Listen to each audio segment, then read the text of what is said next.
Have you ever noticed how the most beautiful moments in life happen right at the edge of something terrible? How we trust strangers with our lives, based on nothing more than a smile and a business card. In 1925, a young police officer in Miami watched a man fall from the sky and realized that sometimes the people who lift us highest are the ones planning our longest fall. This is the story of Vincent Carrows, a balloonist who turned paradise into a graveyard, and the 417 people who trusted him to show them heaven. What happened that year above Biscayne Bay would haunt everyone involved for the rest of their lives. And by the time the truth came crashing down into the Atlantic, it was already too late for hundreds of victims whose names the world had forgotten. Thomas Moreland was 22 years old in 1925, fresh out of the police academy, and still believing the world made sense.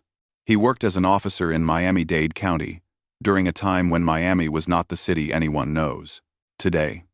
It was smaller, quieter, a place where Art Deco buildings were just starting to reshape the skyline, and wealthy tourists came down from New York and Boston to escape winter.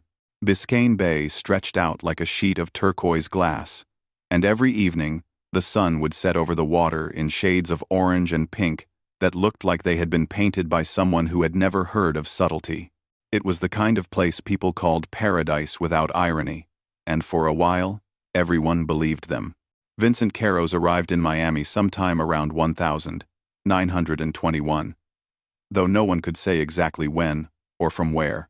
He had a French accent, the kind that made women blush and men want to buy him drinks. And he carried himself like European aristocracy. Within 6 months, he had established Carrows Aerial Excursions, operating from a private dock near what is now Coconut Grove. His hot air balloon was impossible to miss. A magnificent thing made of crimson and gold silk that he called the Ascension. On clear days, people could see it floating above the bay like a jewel hanging in the sky, and they would stop whatever they were doing just to watch it drift past. Vincent sold experiences, not just rides. For $75, which was a fortune in those days, customers got 45 minutes above the Atlantic Ocean. He provided champagne, leather seats in the wicker basket, and his own charming commentary about the coastline below. Couples got engaged up there. Businessmen celebrated deals. Wealthy tourists wrote home about the magical Frenchman who showed them Florida from where the angels fly. Thomas remembered seeing the Ascension almost every afternoon during his patrol routes. That crimson silk catching the light, and thinking how strange it was that something so beautiful could float on nothing but hot air and faith. Vincent was particular about his business in ways that seemed professional at the time, but would later feel sinister. He insisted on solo flights, one passenger at a time, claiming it provided the most intimate experience with the sky. He kept meticulous records in leather-bound books, though he never let anyone examine them, saying they contained proprietary business information. The balloon always left the dock with Vincent and one passenger, and it always returned with Vincent alone, the passenger having disembarked at some earlier point, or so everyone assumed. No one questioned it. Why would they? Vincent was charming, successful, and his customers always seemed thrilled in the moments before departure. But something else was happening in Miami during those years. Something that would not be connected until it was almost too late. The missing persons rate had started climbing in 1922, slowly at first, then dramatically. In 1921, Miami-Dade County reported 12 missing persons for the entire year. By 1924, that number had jumped to 74. Most were tourists. People passing through, wealthy enough to be, traveling alone, transient enough that their disappearances did not raise immediate alarm. Families back home would file reports. But the trail always went cold in Miami. The assumption was drowning, or criminal activity, or people simply deciding to disappear into the Florida wilderness. There was no reason to think otherwise. Thomas's training officer, a man named Sergeant Briggs, told him that tourists were careless, that they drank too much, and swam in dangerous waters, and got themselves killed through stupidity more than malice. Looking back decades later, Thomas would see how the police had failed those victims, how they dismissed pattern after pattern, because the explanation seemed reasonable and the alternative was unthinkable. Everything changed on April 23rd, 1925, 3 hours before dawn, when a commercial fisherman named Robert Finch was working his nets about 2 miles off the coast of Miami Beach. Robert had been fishing those waters for 15 years, knew every current and reef. And he was not a man given to exaggeration or fantasy. What he saw that morning would haunt him for the rest of his life, and it would finally pull back the curtain on what Vincent Carrows had been doing in paradise. Robert later told police that the sun had not quite broken the horizon, that the sky was that strange purple-gray color that comes right before dawn, when he heard something cutting through the air above him. He looked up and saw a figure falling, silhouetted against the lightening sky, arms and legs spread like they were trying to grab onto the air itself. He said the person was not screaming, which was the detail that disturbed him most, just falling silently toward the water. Robert immediately fired up his boat engine and raced toward where he calculated the impact point would be, his deck lights cutting through the pre-dawn darkness.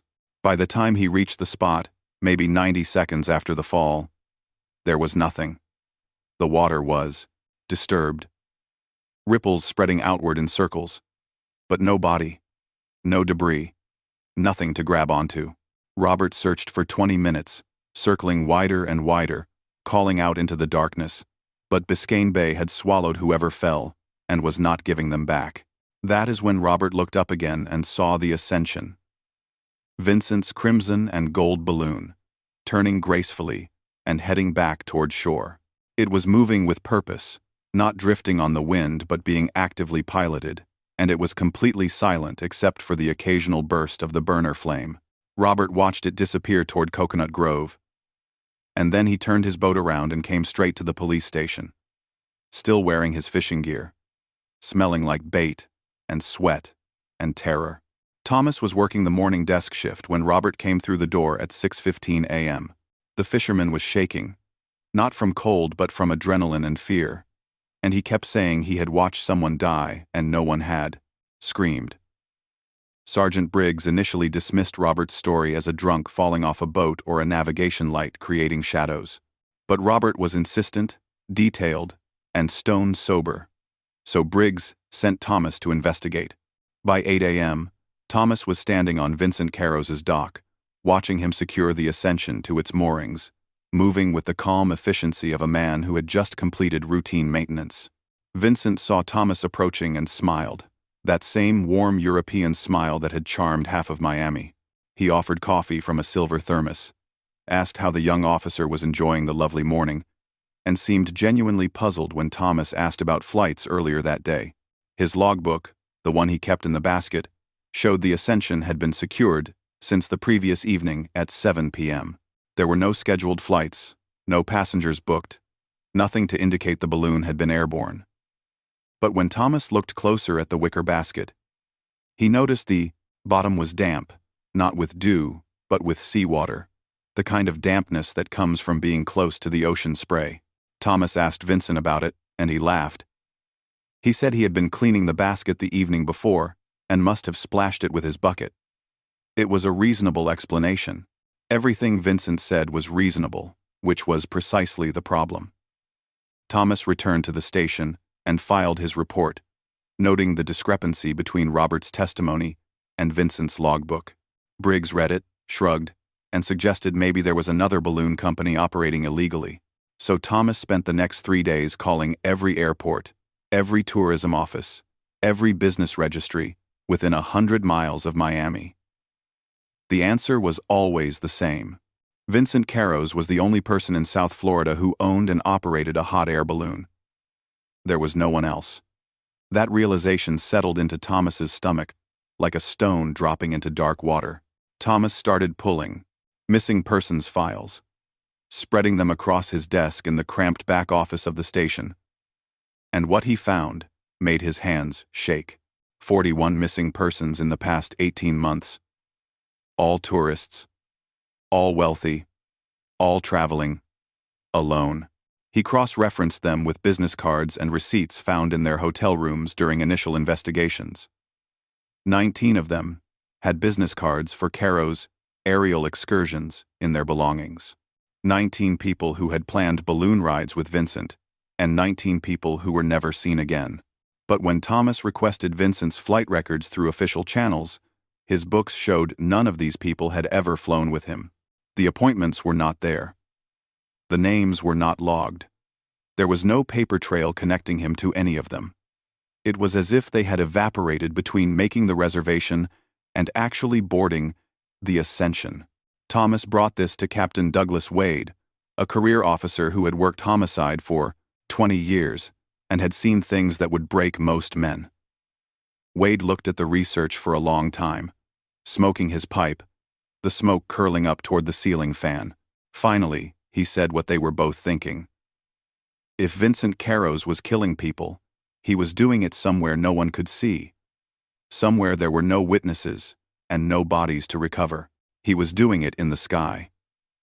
The problem was proof.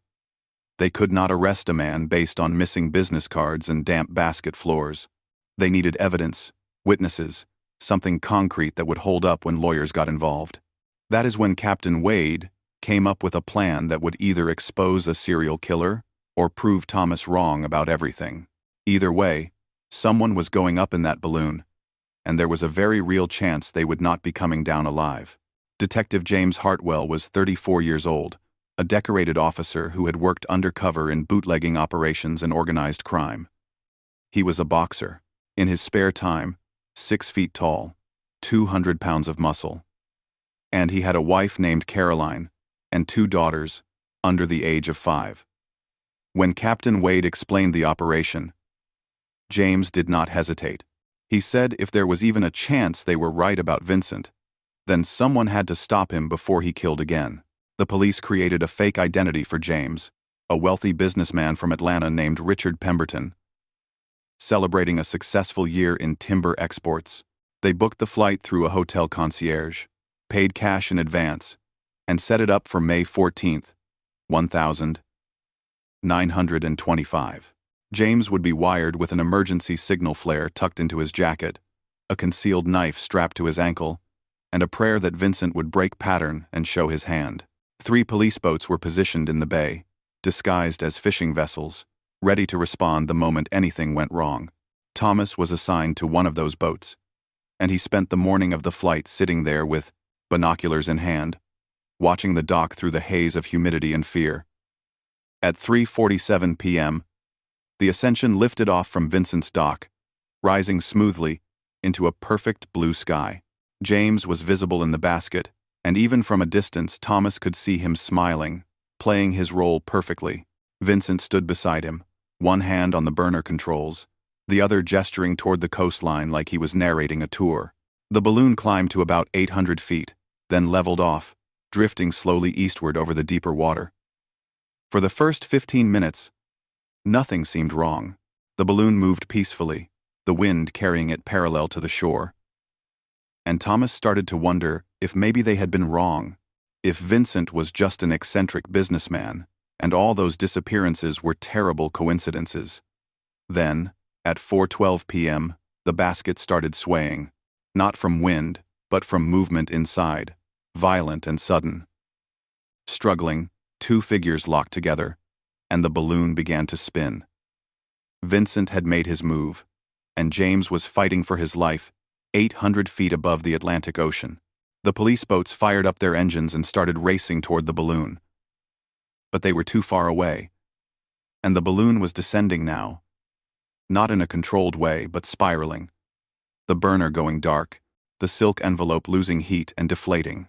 Thomas watched through those binoculars as the basket swung wildly, as something flashed in the sunlight that might have been a knife, as both men grappled at the burner mechanism. Then the fuel line must have severed because there was a burst of flame, brief and bright, and the balloon started dropping faster. It hit the water at 4:19 p.m., impacting hard enough that Thomas felt it in his chest even from half a mile away. They reached the wreckage 4 minutes later, pulling both men from the ruins of silk and wicker. James Hartwell was unconscious, defensive wounds on his arms and hands, a deep cut across his ribs. Vincent Carrows had burns across his face and chest from the fuel ignition. Blunt trauma to the back of his skull. The officers performed CPR on both of them. James responding briefly, his eyes opening, his mouth forming words no one could hear over the wind and waves. Then, he stopped breathing. Vincent never regained consciousness at all. They were both pronounced dead at Miami General Hospital at 5:03 p.m. James Hartwell's funeral was held on a Thursday, and it rained. Caroline stood at the graveside with her 2 daughters, both too young to understand why Daddy was not coming home. And Thomas stood in the back with the rest of the department, wearing his dress uniform and feeling like he had sent a good man to his death. Captain Wade gave the eulogy, talked about sacrifice and duty, but Thomas barely heard him. He kept thinking about those 4 minutes in the boat, watching James's eyes flutter open and closed, wondering what he had seen up there, what Vincent had said before the struggle began. 3 days after the funeral, police executed a search warrant on Vincent's estate, a Spanish-style mansion near the Vizcaya Gardens that none of them had known he owned. What they found inside turned stomachs and changed everything anyone thought they understood about evil.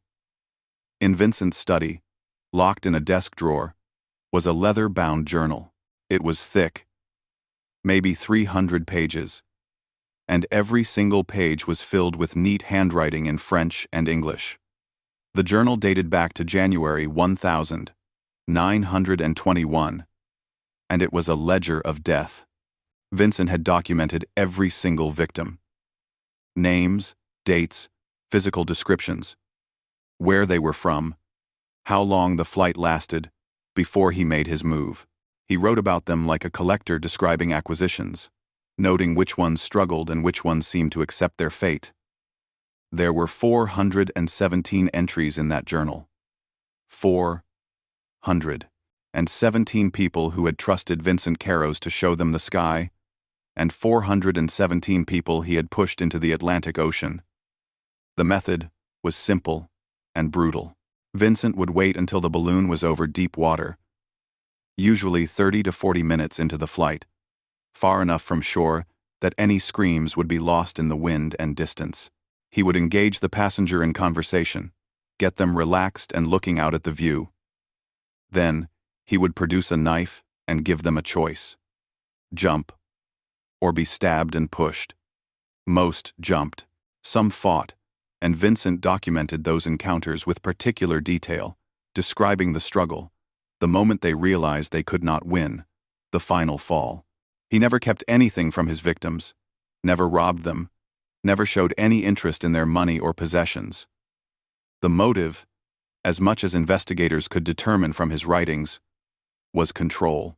Vincent wrote about the power of deciding who returned to Earth and who did not, about being the last face someone saw before infinity, about the art of elevation and descent. In one entry, dated March 1924, he wrote, "They trust me to show them heaven. I simply choose to leave them closer to it." Police Cross referenced the journal with missing persons reports from Miami and surrounding counties. Every single name matched. 417 confirmed victims over 4 years, averaging 2 per week during peak tourist season. The bodies were never recovered. The Atlantic currents and depth made recovery impossible.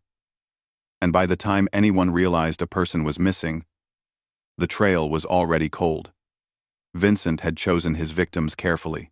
Solo travelers, wealthy enough to afford private flights, people without strong local connections, who would not be missed immediately.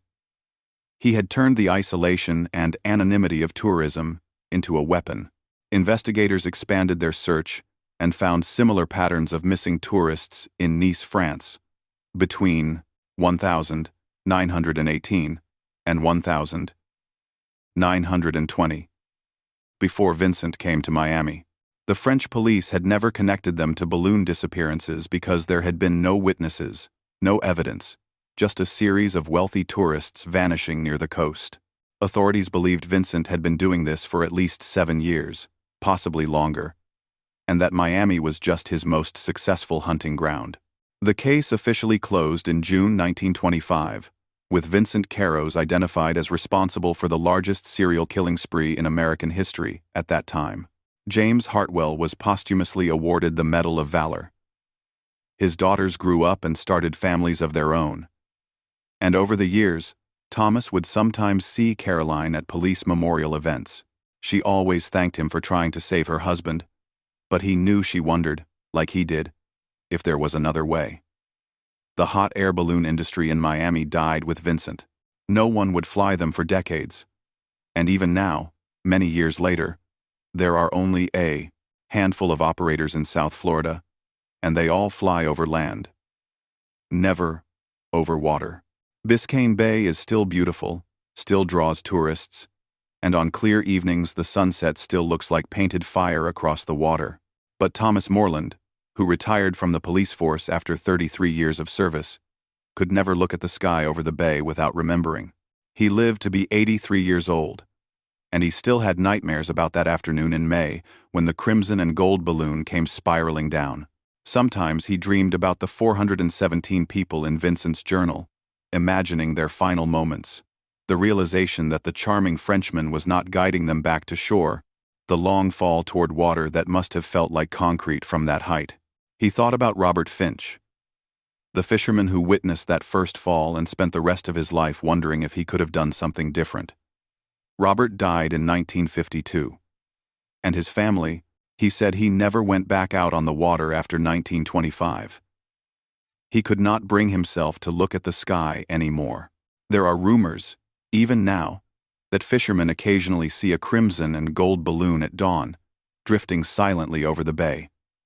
They are just rumors, of course, probably tricks of light, other balloons, the mind playing games in the early morning haze.